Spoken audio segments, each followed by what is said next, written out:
Today's top stories. The water workers' strike could get worse. Owen Arthur speaks out on tuition fees. And at the age of 25, Rihanna gets the ultimate accolade. She's an icon. Welcome to the premiere edition of Nation News on Monday, November the 25th. I'm Bertram Niles.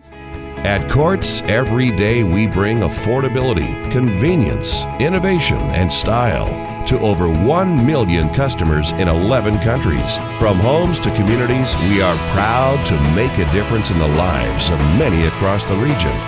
Courts, bringing value home. Well, it seems like a throwback to another era. A workers' strike into its third day and counting.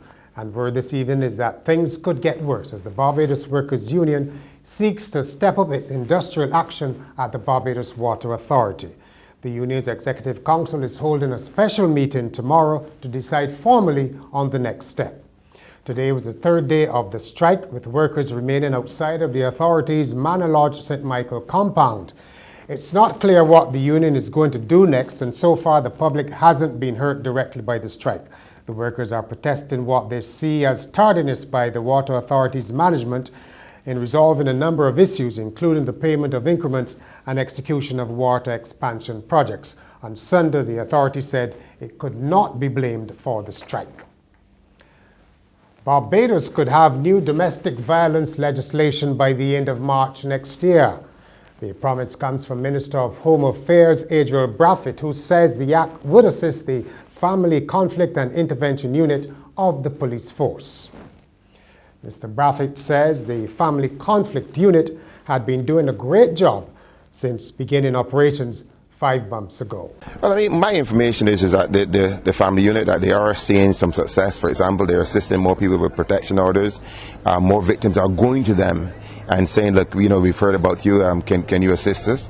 And it is there, the fact that the Royal Barbados Police Force actually set up a specialized unit to address this issue of domestic violence signals to you and signals to the public of Barbados how seriously we treat to the whole issue of domestic violence.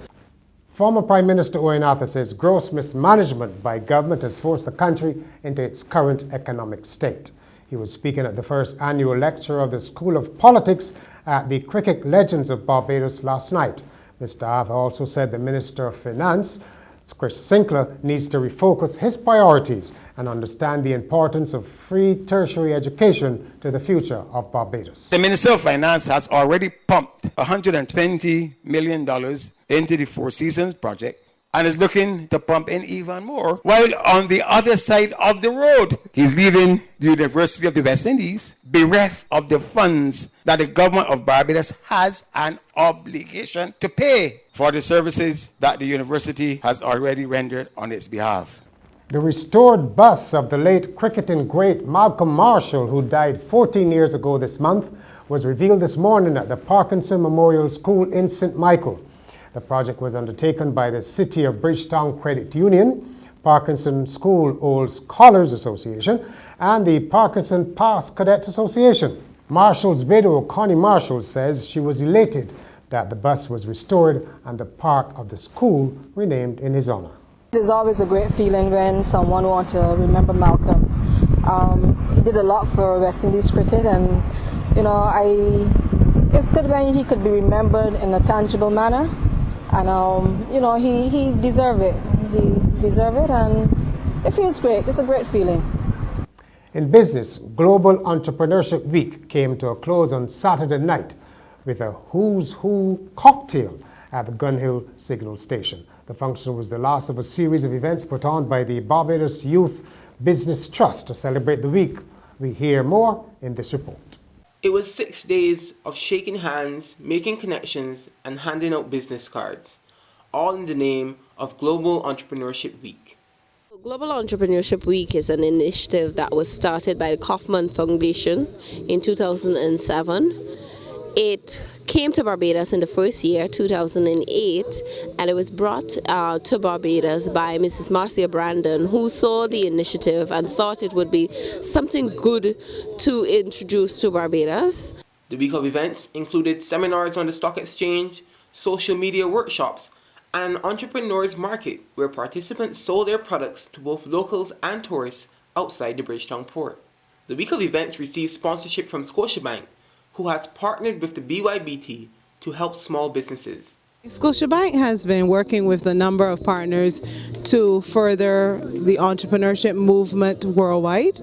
And we've partnered with the Barbados Youth Business Trust because we admire the work that they're doing with the youth to get the youth inspired to become entrepreneurs. Global Entrepreneurship Week promises to be even bigger and better next year. Kishmar Shepherd, Nation News.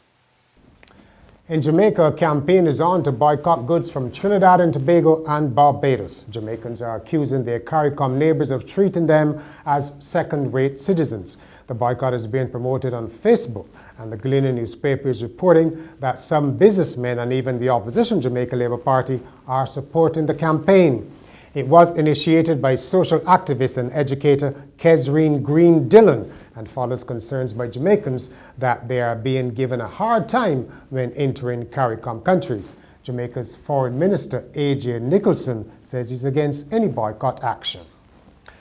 Now, if you're headed to the United States this week, you should brace yourself for some cold weather. Snow has blanketed major parts of Texas and New Mexico and is spreading south. The roads are slick and traveling even at slow speeds can be treacherous. Thursday's Thanksgiving holiday in the United States, and stores will be offering massive discounts, just in case you're among those traveling. In sport, road tennis is heating up the streets of Barbados. Well, you might say it's shaking up the streets. Here's Shaka Mears. The exciting thrill ride of a match kicked into high gear from the first serve, with Griffith winning the first two games of the match 21-18 and 21-14, and Jones winning the third game 28-26. During each epic game, the crowd was treated to an exceptional display of skill from the two players, each making spectacular shots on one another. 26-28. In Game 4, Jones was running ragged, taking an increased amount of breaks after every other game point. After one last-ditch effort, however, Jones threw in a towel and gave the win over to Griffith, who responded to Jones's towel throwing in a way the large crowd did not expect and even applauded. 20, 9, 20, 10, game, and champion, ladies and gentlemen, Mark Venom Griffith. Barbadian superstar Rihanna won the Icon Award last night at the American Music Awards. It was presented to her by her mother after a video commemoration by Jay-Z and highlights of her career. Food, wine, and rum. Sounds exciting. Those three words resonated from the lips of many Barbadians and visitors over the weekend at the Food, Wine, and Rum Festival. With numerous events around the island, many were kept entertained and satisfied with the culinary display and tastings. Nation News took to Oystons for this opening of the festival and chatted with some of the organizers, chefs, and fans who were there.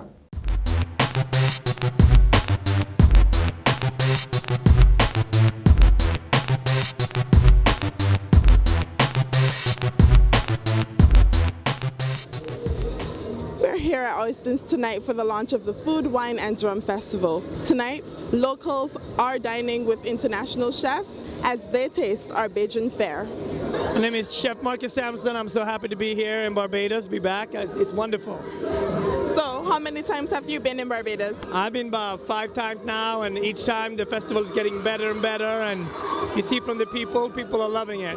Oyston is my favorite part. It's always my favorite part, coming down here, because here's where the locals are, and you know, the vibe is amazing. I have a lot of Barbadian chefs in my kitchen, and they're very well educated, very hardworking, and you know, I think it's a wonderful relationship, wonderful one too.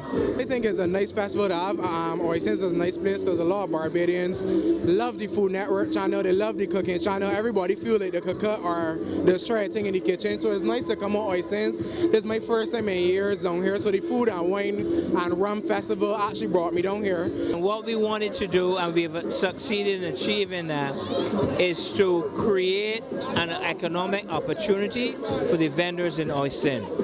So So we've always felt that Oyston is an integral part of our culinary scene.